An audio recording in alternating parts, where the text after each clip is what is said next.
it would be wild if AI just started making music and was able to make all the different genres and appeal to everybody, and like make it in a way that it's like everybody's just like, wow, this is really good. Like I don't need to but do you really think like AI could like do what Kendrick Lamar does? You know, like like That's a good point. I think that there's just certain things that humans can do better than a computer programmed by a human who can't do what another human can do. You know what I mean? It's like because the guy who's programming that AI, like, it's not Kendrick Lamar. He's not sitting there programming it, right? Like, he's not showing that AI how he does what he does. And I don't think that an AI could ever do something like that. I don't think, and to some degree, I used to be against a lot of forms of like technology in audio production, right? Like, I really wasn't a fan of digital plugin like amp plugins. And now they're so good that it's like, well, it sounds good sometimes. Like I don't use it all the time. I have amps all around here that like I love the way they sound, and when I want that sound, I use that amp. But I have plugins for amps that I don't own, and they sound good. And if it sounds good, I'm gonna use it. Like I have a lot of synth software that's modeled after iconic synths from the '80s, and and even older. And I don't have $30,000 to buy an emulator. Like I don't have $30,000 to buy a CS80, but I have the plugin, and it sounds awesome. Does it sound like the original? I'll never know unless I like win the lottery. You know what I mean? Or like I get a billion streams on Spotify. I'm probably never gonna play those instruments in real life. If I ever saw one, if you have one, I'll come to your house and play and like be like super happy to like finally get to do that. And hear it like right there. But we're saying like with AI, like, it's hard to tell the difference but on that song versus a song that a person wrote.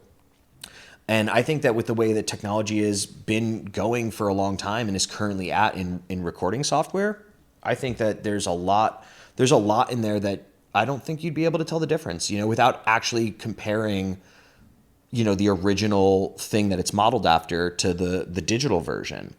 And then like that just becomes like a matter of like financial means as like the gatekeeper to keeping you from using that nicer piece of gear. But if I could spend $600 and get 12 awesome synthesizers that are like officially licensed that are supposed to sound like the real thing, I don't think I could tell the difference. I don't think a lot of people could tell the difference.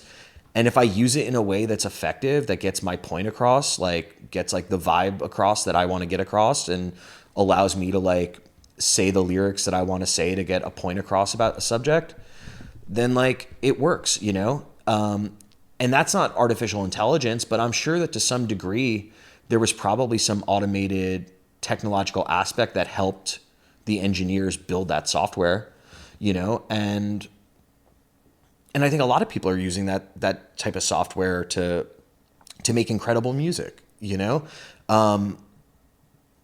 So I used to be more adverse to certain forms of technology and music, but now I lean into them because it just, do I have the time or resources to compare every possible like piece of gear? No.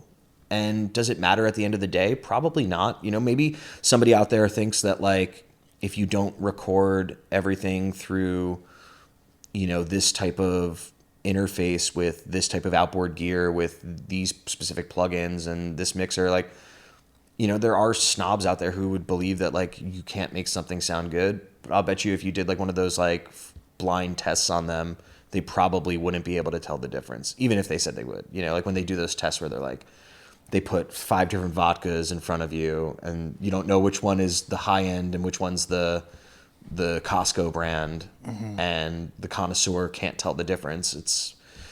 It doesn't matter, right? Like, because I've heard horribly recorded music. Like I've heard songs that are recorded terribly that like could move me to tears because they're so beautiful. It's like it doesn't matter. Like I don't think that that's as important as people think it is. When it comes to making a song, if you just have songs that you wrote that you want people to hear, I just think like you just have to record them by any means necessary and get them out there with whatever resources you have. If you don't have a lot of money, then just record your awesome songs in the best way you can and just put them out yourself, and they're out there in the world, because like we've been talking about this entire time, like even when you have the money and you have the nepotism and you have every opportunity in the world, it still doesn't guarantee your success. So at the end of the day, you just have to ask yourself, like, what do I make art for? And if you only make art for money, then like I don't really, I have like there's nothing, there's not really any solid advice outside of spend more money. And if you make art because you have to, because it's for your own mental health, then like you just have to make it. Like I make music because it makes me feel good, Like if I made music for money, like I probably would have given up by now, or just kept trying. I don't know. I mean, it's hard to tell, but like I don't make music to make money because I know how hard that is. So I'm like realistic about it. You manage your expectations, and and just if you make the best art you can make, then like you don't really have to worry about AI, because I really do feel like it can't replace the greatest artists. I don't think it could do what the greatest artists have done. I don't think it could write a symphony, that's 15 minutes long. Like maybe one day it can. And half the people, most of the people who hear most music don't like it, right? Like if you like look at how many fans like any one artist has versus how many people there are on earth, it's like most people don't like your music. The vast majority of people don't like your music, even if you're the biggest artist on the planet. So, I don't know. I think you can lean into technology to help make art for sure, because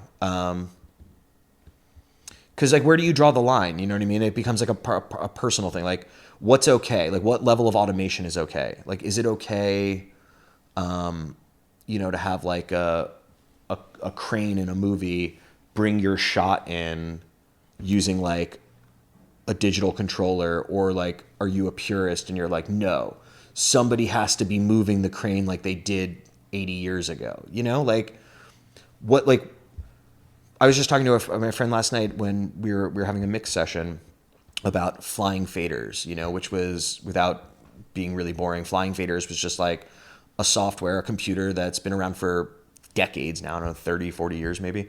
And it allowed you to automate your mixes and save them. Whereas for a long time, if you wanted this sound to come up in just one part, you had to, in your final, mix down, you had to manually turn it up and turn it back down. Flying faders came in and it made it so that audio engineers could just move them around during the mix, save it, and then it would just automatically move the board when you were doing it. And it allowed you to use amazing old analog gear, but technology allowed you to do something you could never do with it before, that saved time, so you have more time to focus on making art, and allowed you to do cooler things that you weren't able to do before unless you had 20 people in the room to move all the knobs.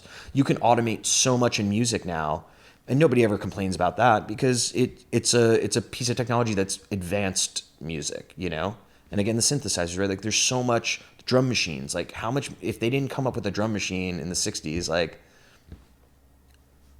there'd be no hip hop as we know it today. Hip hop would be completely different. It might just all be live musicians playing those rhythms.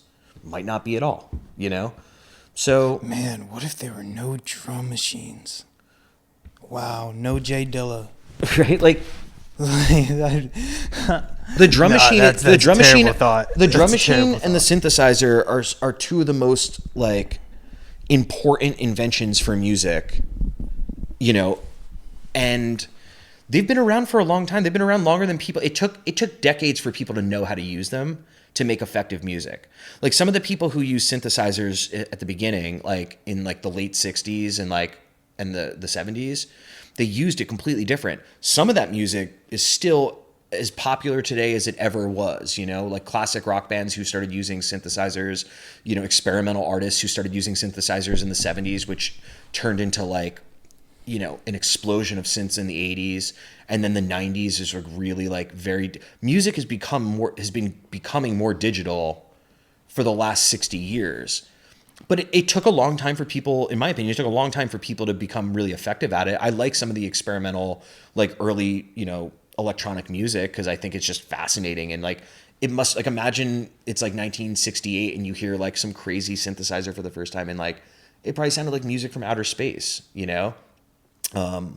There's a video of Roxy Music playing on the Tin Whistle show. God, it was probably like 1971 or two or something, like before Brian Eno did his first like solo record. And he's got like this crazy, you know, like analog synth up on the stage with him. And I just imagine like somebody flipping around the channels in like London, you know, back in like the early 70s, and like seeing this guy like making these crazy sounds that nobody ever heard before. And it probably just felt like, you know, aliens landed from outer space and like had this new instrument.